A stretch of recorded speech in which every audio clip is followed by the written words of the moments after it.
टाकताच विरघळणारे मऊ आणि रसरशीत आज आपण बनवणार आहोत पारंपरिक महाराष्ट्रीयन पद्धतीचे ओल्या नारळाचे लाडू।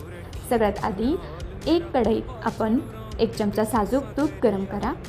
त्यात 2 कप ओल्या नारळाचा खव चव घालून मंद आचेवर 2 ते 3 मिनिट हलवून घ्या। परतवून आपण खोबऱ्याचा रंग बदलू द्यायचा नाही आहे। आता यात आपण 1 कप गूळ किंवा साखर आपल्या आवडीनुसार त्यात घालायचा आहे। गूळ विरघळल्यानंतर तसा याचा सुगंध घरभर पसरेल। मिश्रण मंद आचेवर सतत ढवळत राहा जोपर्यंत ते एकत्र येत नाही। शेवटी यात आपण वेलची पावडर टाकणार आहोत। गॅस बंद करून मिश्रण थोडे कोमट होऊ द्या। हाताला थोडे तूप लावून मिश्रण कोमट असतानाच त्याचे छान गोल गरगरीत लाडू वळवून घेऊया।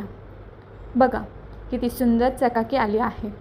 तर तयार आहेत आपले झटपट आणि चविष्ट ओल्या नारळाचे लाडू। रेसिपी आवडली तर नक्की लाईक करा, शेअर करा आणि सबस्क्राईब नक्की करा। Happy cooking.